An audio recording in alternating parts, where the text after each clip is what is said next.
اب یہ انتظار کیا چیز ہے؟ بہت ہی کامن اور بہت ہی عام بات ہے، سب جانتے ہیں انتظار کسے کہتے ہیں۔ جب انتظار کی بات آتی ہے، اگر ہم کسی کا انتظار کر رہے ہوں، ہم نے کسی کو انوائٹ کیا ہو، ہم نے کسی کو دعوت پہ بلایا ہو، تو میں آپ سے سوال کرتا ہوں، جب آپ کسی کو دعوت پہ بلاتے ہیں، کسی کا انتظار کرتے ہیں، تو کیا ایسے ہی ہاتھ پہ ہاتھ رکھ کے بیٹھ جاتے ہیں؟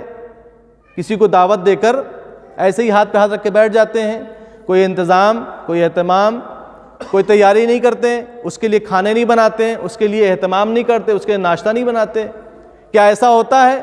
تو آپ کہیں گے نہیں مولانا ایسا تو نہیں ہوتا ہے۔ جب ہم کسی کو دعوت پر بلاتے ہیں، جس کا انتظار کرتے ہیں، تو پھر ہم اس کے لیے انتظام بھی کرتے ہیں، اس کے لیے تیاری بھی کرتے ہیں کہ آخر وہ آئے گا تو ایسا نہ ہو کہ ہم اس کے سامنے شرمندہ ہو جائیں۔ اس کا مطلب یہ ہے کہ جب ہم کسی کو بلا رہے ہیں تو اس کے لیے انتظام بھی کرتے ہیں۔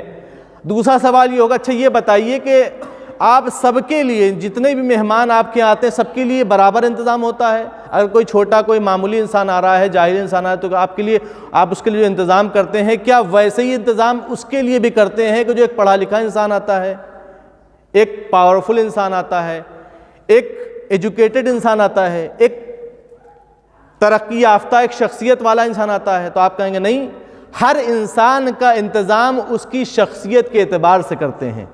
ایسے ہی تو ہوتا ہے نا کہ جو آنے والا ہے جس معیار کا ہوتا ہے، ہمارا انتظام بھی اس معیار کا ہوتا ہے۔ یہی ہوتا ہے ہمارے یہاں۔ بھئی اگر کوئی معمولی انسان آ رہا ہے تو تھوڑا سا انتظام کرتے ہیں، اگر کوئی تھوڑا پڑھا لکھا آ رہا ہے تو زیادہ انتظام کرتے ہیں، اگر کوئی بہت پاورفل کوئی منتری آ رہا ہے تو اللہ کی پناہ، مطلب پھر انتظامات کی جو ہے وہ ایک لمبی چوڑی لسٹ رہتی ہے کہ پھر ہم اپنی پلکیں بچھاتے ہیں، اپنی جو ہے وہ ساری کوششیں صرف کرتے ہیں کہ ایسا انتظام ہو جائے کہ جو آنے والا ہے وہ ہم سے خوش ہو کر جائے، ہم سے راضی ہو کے جائے۔ ایسا نہ ہو کہ ہمارے انتظامات میں کوئی کمی رہ جائے اور ہم اس کے سامنے شرمندہ ہو جائیں۔ تو عزیزان گرامی، جب دنیا کے ایک معمولی سے مہمان کے لیے اتنے انتظامات ہوتے ہیں کہ ہم اپنی تمام تر توانائیوں کو، تمام تر مال کو خرچ کر دیتے ہیں صرف اس کے استقبال، اس کے انتظام اور اس کی مہمان نوازی میں، تو ذرا انصاف سے بتائیے کہ جو کائنات کے سردار کا آخری بیٹا آ رہا ہو، اس کی آمادگی ہمیں کیا انتظام کرنا چاہیے؟ بھئی اس کے لیے ہم اس کا انتظار کر رہے ہیں نا، تو کیا ہم ایسے ہی انتظار کرتے رہیں کہ ہماری کوئی آمادگی، کوئی تیاری، کوئی انتظام ہونا چاہیے کہ نہیں ہونا چاہیے؟ بالکل ہونا چاہیے۔ ہمارا امام کے لیے ہم کس طریقے سے آمادہ ہیں؟ سوال یہ ہے، ہم اپنے وقت کے امام کے لیے کیا کر رہے ہیں کہ جس سے یہ لگے کہ ہم ان کا انتظار کر رہے ہیں؟ اس لیے کہ انتظار ہاتھ پہ ہاتھ رکھ کے بیٹھ کر نہیں ہوتا ہے، بلکہ ہم جس کا انتظار کرتے ہیں اس کے شایان شان انتظام بھی کرتے ہیں، اس کی شخصیت، اس کے معیار کے اعتبار سے اہتمام بھی کرتے ہیں۔ لہذا اب سوال ہمارا اپنے آپ سے ہے کہ ہم اپنے امام کا انتظار کس اہتمام سے کر رہے ہیں؟ اگر امام کا ظہور ہو جائے تو ہم کیا پیش کریں گے امام کو؟